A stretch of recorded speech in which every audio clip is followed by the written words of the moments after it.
अस्मद्गुरुभ्यो नमः। श्रीरंगाचार्य गुरवे अप्पलाचार्य सूनवे श्रीभाष्यादि प्रवाच्याय देशिकाय नमो नमः।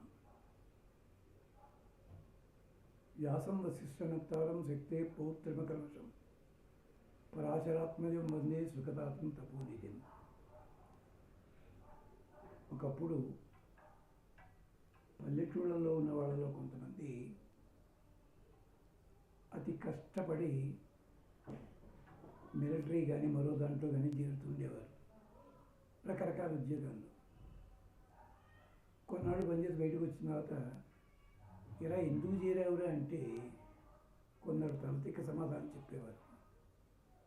అదేమిటో నేను చెప్పను, కానీ ఒకప్పుడు ఎక్స్ సర్వీస్మన్ అనే పేరున్నవాళ్ళు రకరకాల ఉద్యోగాల్లో ఉంటూ వాళ్ళ సర్వీసులు చేశారో లేదో తెలియదు, కానీ కొన్నిటికి మాత్రం వాళ్ళకి గవర్నమెంట్ పర్మిషన్ ఉండేది. పర్మిట్ హోల్డర్లు అనేవాళ్ళు.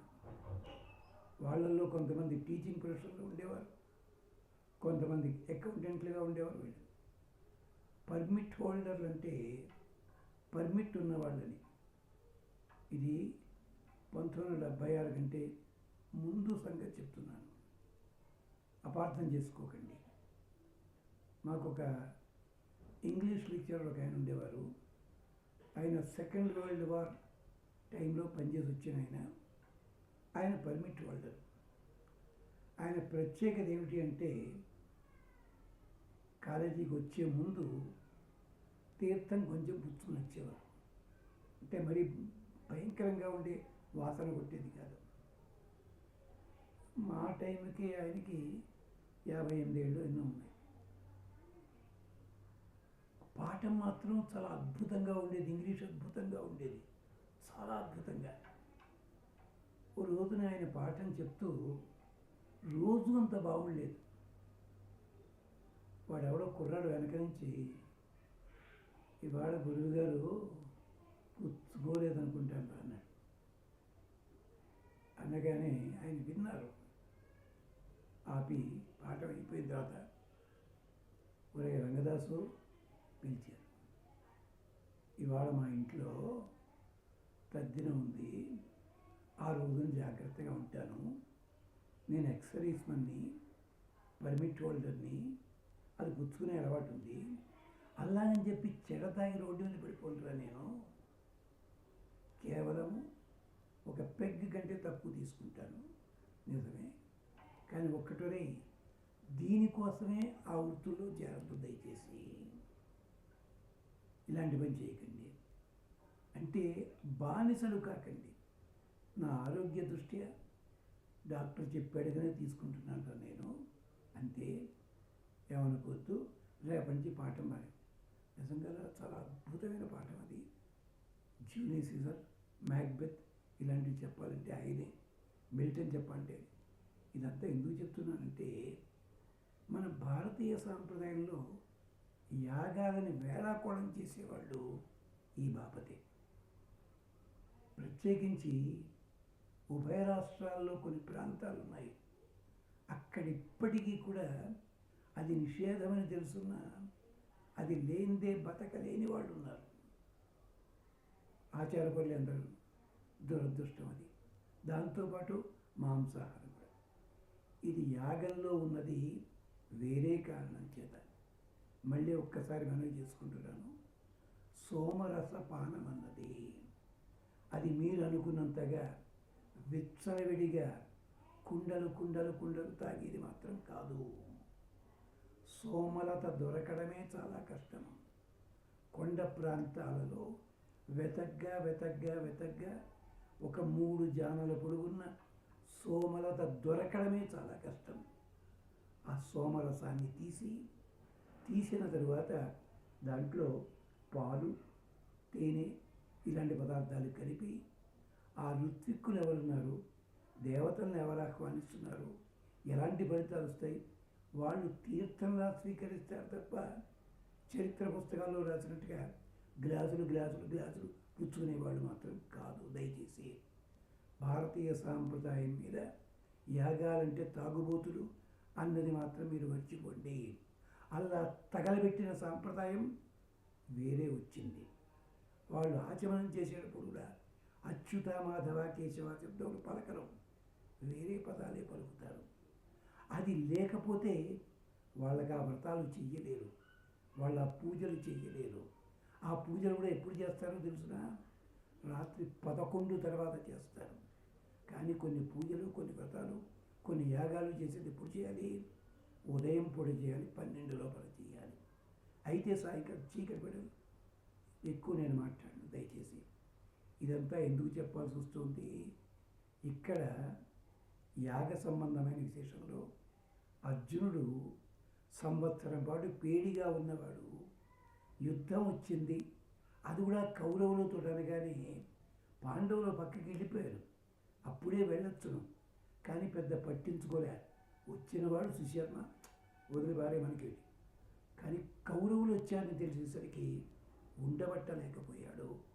అందుకని యాగములో ఒక భాగంగానే స్వీకరించి బయలుదేరాడు తప్ప మరొకటి మాత్రం కాదు. పాత చరిత్ర పుస్తకాల్లో చెప్పిన అలాంటి మాటలన్నీ అలవాటు చేసుకుని మాత్రం దయచేసి జీవితాలు తగలబెట్టుకోకండి. ఇది నియమం. ఇతర దేశాల్లో కూడా వాళ్ళు రోడ్డు మీద తాగి పడిపోయేవాళ్ళు ఉండరు, తాగి వెహికల్స్ ఇష్టం వచ్చిన నడిపి యాక్సిడెంట్ చేసేవాళ్ళు ఉండరు, డ్రంక్ అండ్ డ్రైవ్ అన్న దాంట్లో దొరికే వాళ్ళు అక్కడ ఉండరు. అక్కడ తీసుకుంటారు. పరిమితి ఉంటుంది, పరిమితి ఉంటుంది అక్కడ. ఎంచేతంటే మన అందరూ వెళ్ళిన వాళ్ళు చూసారో తెలియదు, కానీ నేను వెళ్ళిన చోటకు 3 నెలలు ఉన్నాను. అక్కడ అలాంటి వాళ్ళని చూశాను. అలాంటి స్థితిలో కూడా ఎవరికైనా కష్టం వస్తే తన వెహికల్ పక్కన ఆపి వాడిని తీసుకెళ్ళి ఎక్కడో అప్పచెప్పి వాడి అడ్రస్ కను అలాంటి వాడిని సార్ వాడి దగ్గర ఉంటాయి. అంచేది ఎప్పుడు కూడా ఇతర దేశాల సాంప్రదాయాలు ఉన్నాయని పేరుతోటి దురలవాట్లు చేసుకోకండి దయచేసి. నిజమే, ఒక ఇంగ్లీష్ మాకే ఉండేవాడు, రోజులు ఇంగ్లీష్ తిరగాయనే రోజు లోపల 15 సిగరెట్ల ప్యాకెట్లు కాల్చేవాడు ఆయన. లేకపోతే పాట రాదు మహానుభావుడు. ఇంకొక ఆయన ఉండేవాడు, ఇలాంటి ఉన్నారు వాళ్ళంతా. కానీ ఇంకో మహానటుడు ఉండేవాడు, ఆయన సెట్ మీదకి వెళ్ళాడంటే పచ్చి మంచినీళ్ళు తప్ప ఏది తాగడం. షూటింగ్ లేని రోజు ఉంటుంది, ఆ ఒక్కరోజు ఆయన పట్టుకోలేదు. మన షూటింగ్ ఉందనుకోండి, షూటింగ్ పలానా డేట్ అంటే ఆ డేట్ నాడు యజ్ఞం చేసే ఋత్విక్కుడు కూడా ఎంత నిష్టగా ఉంటాడు, అంత నిష్టగా ఉంటాడు ఆయన. అలాంటి భావంలో చూసాం మేము. దయచేసి అలవాటు చేసుకోకండి. అలవాటు మీరు చేసుకుంటే జీవితం భ్రష్టమవుతుంది. ఇదే అలవాటు. అందుకనే మద్యపానాదులన్నిటినీ కూడా నిషేధించడం శృతి గ్రంథాల్లో చెప్పారు. ఎవరు ఎప్పుడు ఎంత తాగాలో కూడా చెప్పింది శృతి గ్రంథము. ఎందుకు ఈ మాట చెప్పాల్సి వస్తుంది? ఇంద్రుడికి సంబంధించి ఒక మంత్రం ఉంది, దీన్ని వెటకారంగా చదువుకుంటారు చదివేవాళ్ళు, నిజం అనుకుంటారు వాళ్ళు కూడాను. అందుకని దయచేసి ఉత్తర గోగ్రహణానికి ఉత్సాహంగా అర్జునుడు ఎందుకు వచ్చాడు అంటే, ఆయా హిమ ఇందవ అశ్వపతి గోపతి ఉర్వరాపతి సోమం సోమపతి పిబ. యజ్ఞం చేస్తున్నప్పుడు అశ్వపతి గోపతి, అశ్వములకి అధిదేవత అయిన ఇంద్రుడా, గోవులకి అధిదేవత అయిన ఇంద్రుడా, ఉర్వరాపతి సర్వసస్యములతో కూడి ఉన్న భూమిని రక్షించేవాడివి, భూమికి అలాంటి దానికి పతి అయినవాడా, సోమపతి సోమరస పానము చేసి ఆనందించేవాడా, ఇందవ ఇమే ఇదిగో ఈ సోమరస బిందువులు నీకోసం పట్టుకొచ్చాం. ఆయాహి సోమం పిబ. రావయ్య, యజ్ఞం చేస్తున్నాం, యజ్ఞంలో ఫలానా ఫలితం కావాలి, ఆ ఫలితం ఇచ్చేవాడి నువ్వు, నీకు ఆనందాన్ని కలిగించే స్వాదువైన రసమిది, అలాంటిది అంటూ సోమపానానికి ఇంద్రుడిని పిలిచాడు దేవతల్ని. అనగానే వాడు తాగి తందనాడటానికి కాదు, అక్కడ దేవతల కోసం సోమం అన్నది ఆరాధనలో భాగము. దానికి యజుర్వేదము, అధర్వణ వేదము, సామవేదాల్లో గాథలు ఉన్నాయి. అది తప్పుగా అర్థం చేసుకున్నారు మన వాళ్ళు. అందుకనే ఒకప్పుడు కొన్ని పూజలు చేసే వాళ్ళకి అప్పట్లోనూ ప్రొహిబిషన్ పెట్టేప్పుడు నానా బీభత్సం అయిపోయింది. దొంగచాటుగా వెళ్ళి కొనుక్కునేవారు. ఈ మధ్య కూడా టీవీలో చూసే ఒక ఆయన అలాంటి వాటితో నీళ్లు తల్లేస్తూ నీళ్ళకి పోతే అదే వాడుతుంటాడు పాపం. గొప్ప పూజలు అంటారు. అయ్యా, ఇలాంటి వాటిని ఏనాడో నిషేధించారు. ఆ రోజుల్లో ఉన్నా కూడా నియమాలు వేరే ఉంటాయి. దీనికోసం ప్రత్యేకించి ఒక తోట 15 ఉపన్యాసాలు చెప్పడం జరిగింది. బీహెచ్ఎల్ ప్రాంతాల్లో ఉన్నాయి విశేషాలు.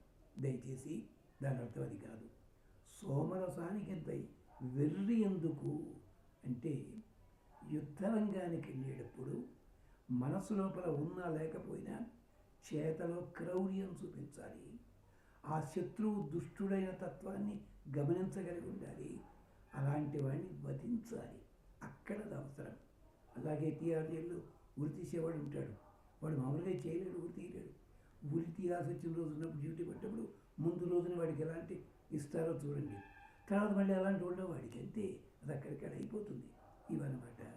అలాగా అందుకని ఎందుకు అంటే, ఈ సోమరసముతో పాటు ఆవుల పాలు కూడా కలపాలి, మధువు కూడా కలపాలి. మధు అంటే మళ్ళీ వేరే కాదు, తేనె, అది కలపాలి. సీదంతే వయోధ గోశ్రీతి మధౌ మదిరే వినక్షణే అభిత్వాం ఇంద్ర నోనుమా. ఇంద్రుడా, గోశ్రీతే. గోశ్రీతే అంటే పాలు, పెరుగు, నెయ్యి ఇలాంటి వాటికి సంబంధించిన చక్కటి పాకము, పానకము సేవించువాడా. దధి పాలు చేర్చినందువల్ల అది గోశ్రీత అని పేరు దానికి. అంటే సోమరసమే చాలా తక్కువ ఉంటుంది, దానికి ఇవన్నీ కలుపుతారు. మదిరే, అది మదకరము, అంటే ఆ సమయం లోపల ఓ తృప్తి కలిగిస్తుంది. మదకరము. విభక్షణి, అంతేకాదు అలాగేం చేస్తావు, మమ్మల్ని కష్టపడినవ్వకుండా. అందుకనే పల్లెటూళ్ళల్లో రాళ్ళు కొట్టేవాళ్ళు ఇలాంటి వాళ్ళు రోజంతా కష్టపడిన తర్వాత కష్టం మర్చిపోవడానికి పుచ్చుకుంటారు తప్ప, అది లేనిదే బతకలేవన్న స్థితికి వచ్చిన వాళ్ళు వేరే వాళ్ళు, పట్టణవాసాల్లో ఉన్నవాళ్ళు, గొప్ప గొప్ప వాళ్ళు అంటారు. కానీ వాళ్ళు ఏమిటి, పని ఉన్నప్పుడైతే ఆ పనంతా చేస్తాడు, ఆ శ్రమ మర్చిపోవడానికే. అది అంటే నేను వాడి తరఫున మాట్లాడినాను కదండి, నాకు అలవాటు లేదు కూడా, దయచేసి అని చెప్పి అర్థం తప్పు అర్థం తీసుకుంటున్నాం. మదిరే విభక్షణి. జూదం ఆడాలి, పాచికలాడాలి. ఎప్పుడు పండగ రోజుల్లో సరదా కోసం ఆడాలి తప్ప బెట్టింగులు కట్టకూడదు. కోడి పందాలు ఉండేవి. ఎందుకోసం ఉండేవి అవి అంటే, దాని మీద డబ్బుల కోసం కాదు. ఏ జాతులలో ఏ కోడి గొప్పదో చూసుకుని అలాంటి కోళ్ళతోటి దాటించాలి కోడి పెట్టాలని, వాటి కోసం. అలాగే ఎడ్ల పందాలు ఉండేవి. దేనికోసము, దానికి కూడా నియమం ఉంది. అద్భుతమైన బలమైన దూడలు కావాలంటే అలాంటి ఆబోతులు ఉండాలి. అందుకని రోడ్ సర్జనం ఇది ఉండేది. ఇలా నియమాలే, అంతే తప్ప వాటిని పెట్టుకుని వాటి కోసం డబ్బులు బట్టలు కట్టి పార్టీలు పెట్టేసి దానికోసం మళ్ళీ వేరే పార్టీలు పెట్టి పెద్ద పెద్ద క్లబ్బులు, అర్థం కాదండి. ఇప్పటికి ఇతర దేశాల్లో పోటీలు ఉన్నప్పటికీ దానికి కూడా నియమాలు ఉంటాయి. ఏమనుకోద్దు, క్షమించాలి. ఇవాళ కొంచెం ట్రాక్ పక్కకి వెళ్ళిన మాట నిజమే. అంచేత ఇంద్ర గోశ్రీతే మదిరే విభక్షణే, అలాంటి మధవు సోమము దగ్గర సీదంతా మేము నిలిచి ఉన్నాము. మేము తాగడానికి కాదు, సమర్పించడం కోసం. అందుకని ఎలాగా, పయో యథా, పక్షులన్నీ గుంపులు గుంపులుగా చేరి ఉన్నట్టుగా ఉండి నిన్ను అభినోనుమా, నిన్ను అభిముఖంగా ప్రార్థిస్తున్నాను. కాకులు వచ్చి పిండములు స్వీకరించాలి. అక్కడ వాళ్ళంతా నిలబడి దండం పెడతారు. ఉత్తప్పుడు క్యాకెళ్ళితే బండరాయికి కొట్టేస్తారు ఇవాళ, అదనమాట. అలాగే ఇది దాని అర్థం. అది అంచేత మాకు శత్రుబాధ తొలగించు. శత్రుబాధ తొలగించాలంటే ఆ శత్రువులా నీ సృష్టిలోని వారే, మాలాంటి వాళ్ళే. అది దానికోసం అని చెప్పి నీకు మదకరము కావాలి. ఇది పద్ధతి. ఒక్కసారి ధర్మవ్యాధోపాఖ్యానంలో చూడండి. ధర్మవ్యాధుడు మాంసము మద్యం అమ్మేవాడు, కానీ ఎవరికి అమ్మేవాడు చెప్తాడు అక్కడ ప్రత్యేకించి. గమనించండి. గోశ్రీతే అంటే గోవులకి, అశ్వములకి, సోమములకి ఇంత సంబంధం ఉంది. అది అంటే అక్కడ నకుల, సహదేవ, ధర్మజ వీళ్ళందరూ చూసుకోండి ఒక్కసారి. ప్రతి దాంట్లో ఒకదాంతో ఒకటి సంబంధం ఉంటుంది. అలా తెలిసిన తర్వాత అర్జునుడికి అది అవసరమే లేదు. నతే సఖ్యం న దక్షిణం హస్తం వర్తన ఆము న పరిబాధో హరివో గవిష్ఠుషు. హరివ అశ్వవంతుడా, ఇంద్రుడా, ఆము ఈ సంగ్రామంలో కోరి కోరి ఎదిరించే వాళ్ళు ఉంటారు. గవిష్ఠుషు అంగిరసులని, గోవులని దొంగిలించారే అలాంటి వాళ్ళు, వాళ్ళందరినీ కూడా అన్వేషిస్తున్న నీ కోసం అని చెప్పి తే సఖ్యం హస్తం న వరంతే దక్షిణం హస్తంచ న నివారయతి. నీతోటి స్నేహం కోరాలని కోరితే స్నేహం ఇస్తావు, ఎదిరించిన మాట అయితే ఆ కుడి చేతిలో వాళ్ళకి బాధ తప్పదయ్యా, బాధిస్తావు. నువ్వు మాత్రం వారి చేత బాధించబడవు. అలాంటి వాడివి మహానుభావుడా. హవంత ఉత్వా హవ్యం వివాచి తనూషు శూరా సూర్యస్య సాతౌ త్వం విశ్వేషు సేవ్యో జనేషు త్వం వృత్రాణి రంధ్రయ సహంతు. ఆహ్వానించదగిన నిన్ను సంకుల సమరంలో వీరులందరూ రకరకాల సింహనాదాలతో గందరగోళం చేసే యుద్ధాల లోపల ఉండే మానవులంతా కూడా తమ అందమైన అలంకారాలు కలిగిన శరీరాలతో సూర్యుణ్ణి దర్శించగోరుతూ నిన్ను ప్రార్థిస్తారు. వీళ్ళు అలంకారాలు చేసుకొచ్చారు. ఎలాగా? శత్రువుని జయించాలి. జయించి సూర్యాస్తమమైంది స్వామి, ఇంటికి వెళ్ళొస్తాం, మళ్ళీ యుద్ధం అయితే వస్తాం, అలాగే. అందుకని అలాంటివి నువ్వు, అందరికీ కూడా సేనాపతివి నువ్వే. త్వం వృత్రాణి సహంతు రంధయ. అందుకని నీవు చక్కటి వజ్రాయుధం లాంటి ఆయుధాలు చేతులు పట్టుకొని శత్రువుని జయించి మా గోవులని మాకు అప్పచెప్పు. ఇది మాట. అందుకనే వరుణునితో కూడిన ఇంద్రుడిని ప్రార్థన చేస్తున్నాం. స్పర్ధం తే వా ఉ దేవహూయే అత్ర యేషు ధ్వజేషు దివ్యవః పతంతి యువం తాం ఇంద్రావరుణౌ అమిత్రాన్ అతం పరాచః శర్వ విషూచః. ఈ సంగ్రామంలో దేవహూయే అంటే ఒకళ్ళనొకడు జయించాలని కోరుకునే లాంటి ఈ సంగ్రామంలో పరస్పర యుద్ధం కోసం ఆహ్వానించుకుంటారే, రా రమ్ము. ఒక ఆయన రమ్మనగానే జ్ఞాపకం వచ్చింది. ఒక మహానుభావుడు ఫ్రీగా తాగేస్తుండేవాడు ఫ్రెండ్స్ తోటి. అతను కవిత్వం కూడా చెప్తాడట.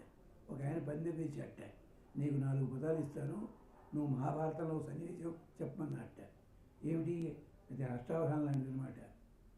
రమ్ము, బీరు, విస్కీ అని అడిగట్ట. ఇది ఎలా చెప్ప మహాభారతం ఎలాగండి అంటే, కర్ణుని అన్నట్ట, కాలుని ఓలే బీరును పలికెదవేరా, రా రమ్ము మదీయ పరాక్రమ అవిస్కీలలను దహించి వేచదా అంటూ పెట్టి ఆ పదాలు వాడేట. కవిత్వం గొప్పని, అలవాటు మాత్రం అలాంటి వచ్చింది. అలాంటి పని కాదయ్యా బాబు, నువ్వు రావాలి. మా అందరితోటి శత్రువులు కవిస్తున్నారు, నువ్వు రావాలి. వచ్చి శత్రువులు ప్రయోగించిన ఆయుధాలు పడుతుంటాయే, వాటిని యుద్ధంలో నిలిచిన శత్రువుల మీదే పడాలి తప్ప మా మీద పడకూడదు. ఇంద్ర, వరుణ, హింసించగలిగే ఆయుధాలతోటి మీరు రండి, రథం మీద రండి అలా అని చెప్పి కేతనములు కూల్చండి. జెండా కూల్చడం కూడా గొప్పతనమే. అర్జునుడు వర్ణించాడు కౌరవుల జెండాలని. పద్యం చూడండి, దాని వెనకాల ఏమిటది? ఎస్ట్రాలజీ, జ్యోతిషం సంబంధించిన రహస్యాలు ఉన్నాయి. అది మళ్ళీ పెద్ద కథ. కాంచనమయ వేదిక కనత్కేతనోజ్జల విభ్రమం వాడు కలశిండు, సింహలాంగూల నభోభూషిత కేతు ప్రంకణం వాడు ఫలానా, గోష సదాంధ్ర బలావాడు కంబుగంట అది ఇంకోడు, అలాగే పాము ఆ జెండా మీద కలుగున్న దుర్యోధనుడు సూచికొమ్ము ఏర్పడి తెలుసుకునము అన్నాడు. వల్ల వీటన్నిటి కూడా వేదమే కారణము. అంచేత మాకు నీతోటి ఉండగా మాకు ధైర్యం ఉంటుంది. నకిహి సుధాసో రథం పర్యాస నరీరమతు. మంగళకరమైన దానములు కలిగిన యజ్ఞం ఉందే, ఆ యజ్ఞానికి అధిపతి ఈ ఉత్తరం విరాటరాజు గారు. ఆయన ఇచ్చిన రథం. ఈ రథాన్ని ఎప్పుడూ కూడా ఎవడు దెబ్బ తినిపించలేడు. నరీరమతు. అంతేకాదు నకి పర్యాస, ఎప్పుడూ దెబ్బతినదు, ఎవడికి లొంగదు, స్వార్థం కోసం ఎవరు స్వాధీనం చేసుకోలేరు. యస్య ఇంద్ర అవిత యస్య మరుత అవితార గోమతి వ్రజే.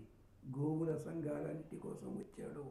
ఇక్కడ ఎక్కడైతే మరుతులు రక్షకులు, ఎక్కడైతే ఇంద్రుడు రక్షకుడు, వాడిని ఎవడూ జయించలేడు. అర్థమైంది కదా. మరుతులు ఎక్కడున్నాడు? భీమసేనుడు. ఇంద్రుడు ఇక్కడ, అర్జునుడు ఉన్నాడు. అది విశేషం.